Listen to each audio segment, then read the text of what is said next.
Olá pessoal, tudo bem? Você sabe o que é a globalização? Cara, esse é um dos assuntos mais importantes em todos os concursos, todos os vestibulares e é essencial que você domine.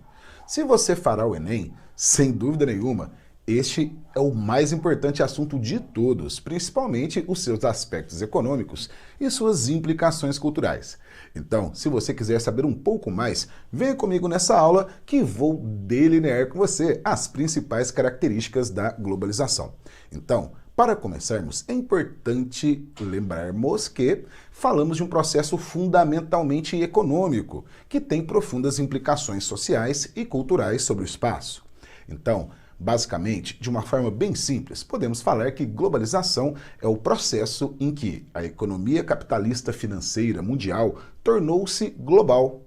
E a partir disso, nós podemos falar que as implicações nas transformações do espaço sofreram profundas alterações. Por exemplo, os fluxos, palavra-chave, são cada vez maiores. Para você ter uma ideia, se compararmos a década de 90 ao século XXI, vamos pensar aí em 2020, nós temos um volume comercial pelo menos 5 vezes maior daquele que circulava pelo mundo no início da globalização. Então, cada vez mais o volume de negócios no mundo aumenta, a financiarização da economia aumenta e todos os fluxos são liberados. Então fique atento, pois nem todos são. Porque, basicamente, o que há uma profunda liberdade é a movimentação de capitais, a movimentação de mercadorias e mão de obra. No entanto, de pessoas dos países subdesenvolvidos para os desenvolvidos, classicamente nós vemos na mídia aí, já faz um bom tempo, um aumento da xenofobia. Então, há o que nós chamamos de migrações seletivas. Todos os fluxos são estimulados, exceto o de pessoas. Principalmente considerando sair de um lugar subdesenvolvido para um lugar desenvolvido. Então, pessoal, venha comigo e vejamos as características da globalização neste mapa. Essa projeção sintetiza muito bem qual é a ideia de globalização. Perceba que nós temos uma relação direta nesta metáfora. O tamanho do mundo com a velocidade para percorrê-lo. Então, podemos observar com tranquilidade, de olho na tela comigo, que, veja só, em cada um dos momentos aqui descritos, ocorreu o desenvolvimento das tecnologias de comunicação.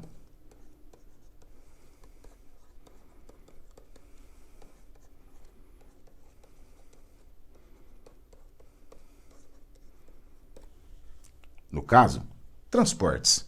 Veja que no século XVI até o século XIX, em média, as carruagens percorriam uma velocidade de 16 km por hora, assim como os barcos à vela.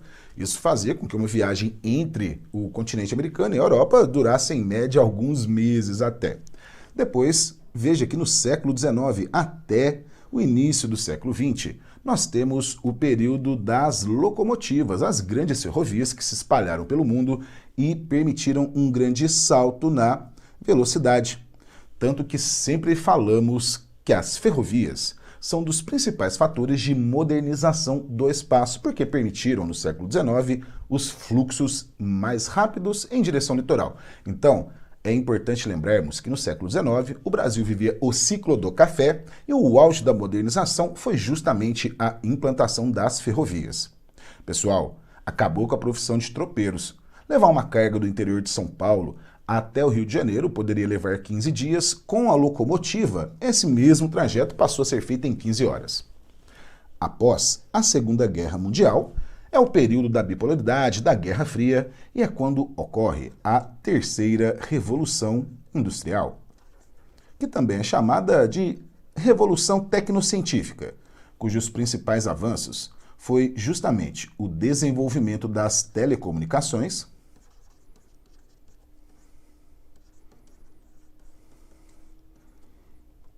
e da informática.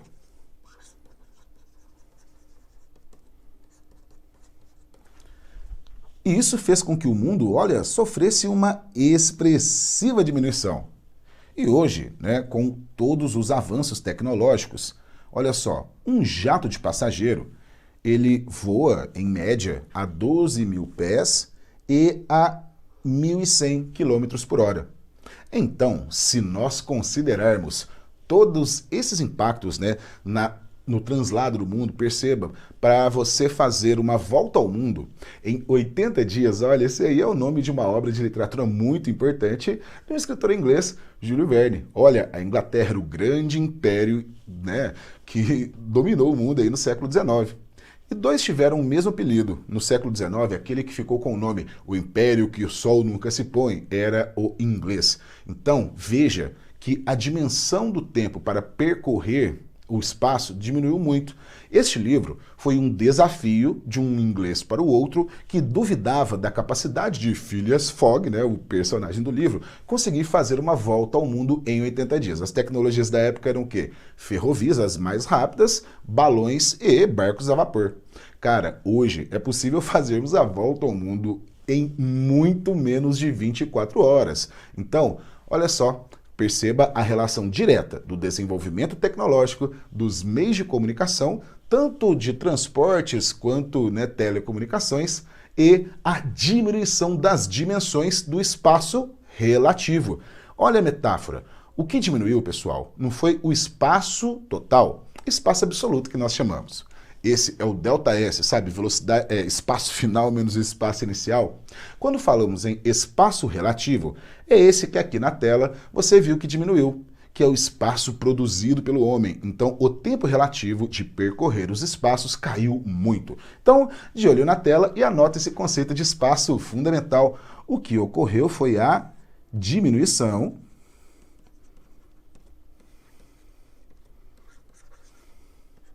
do espaço relativo. Ou seja, aquele produzido pelo homem. Então, veja só. Aqui nós temos um mapa que nos mostra as principais rotas de avião que temos no mundo hoje. Veja só, eu quero que você identifique quais são as principais rotas, os principais fluxos. E aproveite esse mapa para poder tentar responder uma pergunta, que é bem simples. Pessoal, final de 2019, dezembro, a China anunciou para o mundo a epidemia de coronavírus que, em 2020, tornou-se uma pandemia em março. Por que será que uma epidemia tomou o planeta todo numa velocidade tão grande? Claro que tem tudo a ver com o que nós podemos observar no nosso mapa, que é o grande fluxo entre os países desenvolvidos e entre também os países desenvolvidos e os emergentes. No caso, a China, onde começou a epidemia na província de Wuhan. Pessoal, olha só, de olho no mapa, perceba dois fluxos. Quais são as principais rotas? Perceba que nós temos aqui já um panorama de multipolaridade da globalização com os principais polos de poder. Estados Unidos, União Europeia, que até 2020 possui 28 países, mas com a saída do Reino Unido no Brexit, hoje temos 27. E, finalmente, o Japão. Cada um desses territórios possui, essas potências, melhor dizendo, possuem suas áreas de influência, que nos Estados Unidos é principalmente o continente americano, lembrando que a influência dos Estados Unidos é global, porque sozinho detém 25% do PIB mundial. A União Europeia tem como áreas de influências principais o continente africano como um todo e também o Oriente Médio. O Japão é o maior investidor que nós temos na Índia, na China e nos países do leste asiático. É importante destacarmos que na nova ordem mundial, vamos pensar na China. Quem que são os grandes investidores da China? Todos os países do mundo, mas principalmente o Japão. E hoje, esta potência em ascensão já é o maior investidor no continente africano e também já é o maior investidor não somente no Brasil, que é o maior parceiro comercial desde 2012 aproximadamente, mas também em toda a América Latina. Para você ter uma ideia, nós temos atualmente o canal da Nicarágua, que é uma área de expansão sino-russa, ou seja, uma área de expansão dos BRICS, China, sino, mas capital também envolvendo o grande emergente russo. Beleza, pessoal? Então, veja só. Além disso, quero que você identifique o quê? Nós sabemos que, a partir da década de 70, ocorreu uma grande desconcentração industrial em nível global. As empresas procurando vantagens locacionais, ou seja, mão de obra barata, ou seja, descontos fiscais, passaram a transferir os parques industriais com menor tecnologia para os países emergentes. E isso, além da grande desconcentração industrial, tem provocado nos países mais desenvolvidos, inclusive, uma profunda queda no emprego. Como assim? Cara, fique atento. Será que nos países desenvolvidos o desemprego é um problema? É claro, não são pelos mesmos motivos que aqui no Brasil. Lá, o desemprego é provocado principalmente pelo tecnológico. Como a modernização é constante, toda hora, muda um software, muda uma técnica e o trabalho humano é substituído pelo trabalho tecnológico. Agora, para finalizar, vamos olhar para o mapa, identificar os principais fluxos e fechar esse raciocínio. Venha comigo. A maior parte dos fluxos comerciais identificamos que ocorrem entre... Vamos lá, pessoal? Primeiro, Estados Unidos, União Europeia.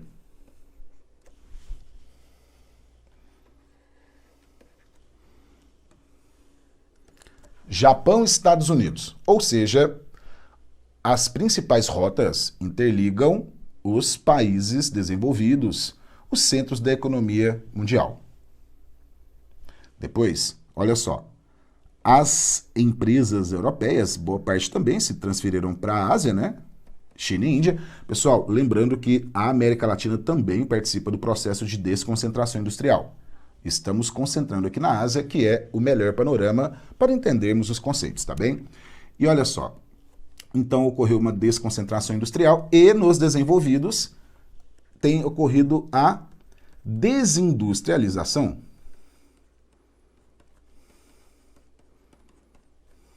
O que agrava ainda mais o problema do desemprego. Como os fluxos são muito intensos, olha só, entre o Golfo Pérsico e a Europa, vamos lembrar que o Irã é o país que tem mais casos, passa aqui pela Rota do Mar Vermelho, Canal de Suez, Mar Mediterrâneo. Isso explica porque a Itália, por exemplo, foi um dos países mais afetados, porque o fluxo do Mar Mediterrâneo até o Oriente Médio e até a Ásia, China e Índia, sem dúvida nenhuma, são muito intensos. Pessoal, agora olhe este mapa e trace um dos mais importantes raciocínios. Você viu que os fluxos internacionais estão diretamente ligados aos investimentos dos países desenvolvidos nos subdesenvolvidos e também o enorme fluxo que existem entre as grandes potências capitalistas. Aqui, neste mapa, podemos identificar um raciocínio muito simples. Pessoal, anote aí, raciocínio de ouro. Olha só, as luzes que são emitidas pelos mapas são um excelente indicativo para demonstrar o grau de desenvolvimento dos países. Preste atenção. Nele você vai poder ver que as áreas escuras são aquelas pouco povoadas ou vazios demográficos e também as mais pobres. Como assim? Maior desenvolvimento, maior emissão de luz? Exatamente, é esse mesmo raciocínio. Outro que você pode colocar no seu arsenal é que, quanto maior o nível de desenvolvimento econômico, maior o consumo energético. Como assim? É para você guardar que os maiores produtores de petróleo do planeta, por exemplo, não são grandes consumidores. Por exemplo, Arábia Saudita, Irã, Iraque. Os principais produtores da OPEP no Golfo Pérsico são os maiores produtores do mundo, mas o consumo é muito baixo. O Japão, por exemplo, ele importa tecnicamente 100% de todo o seu petróleo. É um dos maiores importadores do mundo e não produz nada. Qual que é a relação? Os maiores produtores de petróleo do planeta têm um pequeno parque industrial, pequeno grau de urbanização em termos qualitativos, né? Poucos equipamentos públicos tecnológicos. Portanto, o consumo energético é menor. E, por exemplo, Estados Unidos e os emergentes, China, Rússia, Brasil, o consumo energético é maior justamente devido ao desenvolvimento econômico e industrial. Então, pessoal, de olho no mapa, olha comigo na tela. Podemos identificar aqui os Estados Unidos, a região mais desenvolvida do mundo, né? Um grande aglomerado industrial, populacional e a área de povoamento mais antigo. Essa região é a dos Grandes Lagos, que são as fronteiras entre os Estados Unidos e o Canadá. Aqui nós temos a Califórnia. É um dos mais importantes tecnopolos do planeta. Como assim tecnopolos? É um dos maiores polos de produção tecnológica. E de lá saem as principais tecnologias, sobretudo das mídias sociais e telecomunicações que usamos no mundo hoje. Aqui é a colonização antiga e esta região se desenvolveu principalmente após a Segunda Guerra Mundial. Porque perceba, né? Nós estamos aqui no Oceano Pacífico. Se continuarmos a navegar, chegaremos próximos ao Japão e à China. Então, depois da Segunda Guerra Mundial, esta região se tornou mais estratégica ainda. É fácil identificarmos que o centro europeu, os países que chamamos de Europa Ocidental ou Europa Central, também considerando aqui o Reino Unido, os países nórdicos, olha só, aqui nós temos a Noruega e aqui no interior do Mar Báltico a Suécia, aqui a Finlândia. E aqui os países bálticos, porque são banhados pelo Mar Báltico. Aqui nós já temos a Rússia, né? Vamos colocar um padrão, essa linha só para você perceber que o lado europeu-russo, ó, vamos colocar um pouquinho mais próximo a Moscou, o lado europeu-russo, ele é mais povoado, densamente povoado do que o lado leste. Por quê, pessoal? Basicamente porque aqui nós temos as grandes formações de floresta de taiga, que é a maior formação florestal do planeta, e regiões de clima glacial. Aqui é o Golfo Pérsico. Aqui nós temos a Índia. Essa é a região mais populosa do mundo, que são, né, as planícies aluviais do rio Ganges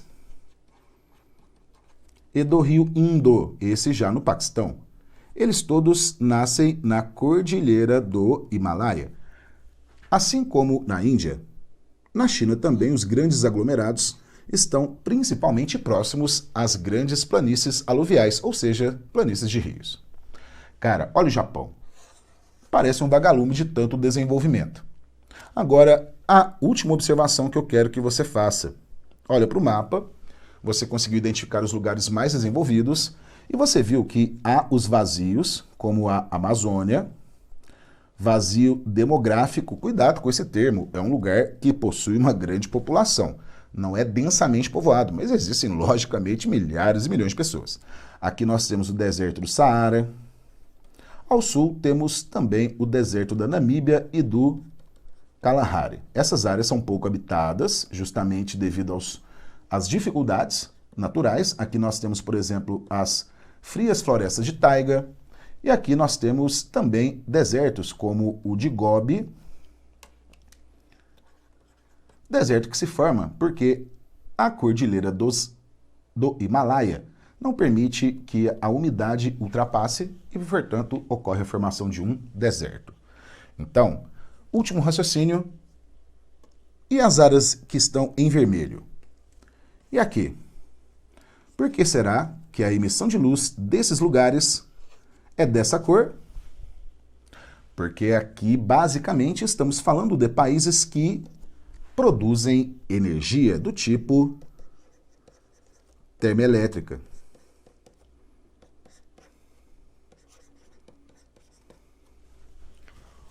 Ou seja, usinas termoelétricas são aquelas que produzem eletricidade a partir da queima de combustíveis fósseis. Ela pode funcionar com carvão, pode funcionar com petróleo ou qualquer outro combustível que possa produzir calor que será transformado. Então, pessoal, é isso aí e ficamos por aqui. Aguardo vocês nas nossas próximas aulas, em que eu vou falar um pouco mais das características da globalização e da atual fase do capitalismo, que é o capitalismo financeiro. Pessoal, é isso aí. Muito obrigado pela sua atenção. Qualquer dúvida, estou sempre à sua disposição. Vem cá, coloca nos comentários o que você achou da aula, qual é a sua dúvida e vai lá, me siga no Instagram, @professor Sérgio Henrique. Qualquer dúvida, pode entrar em contato comigo, que estou sempre à sua disposição. E agora, um grande abraço, bons estudos e foco no sucesso!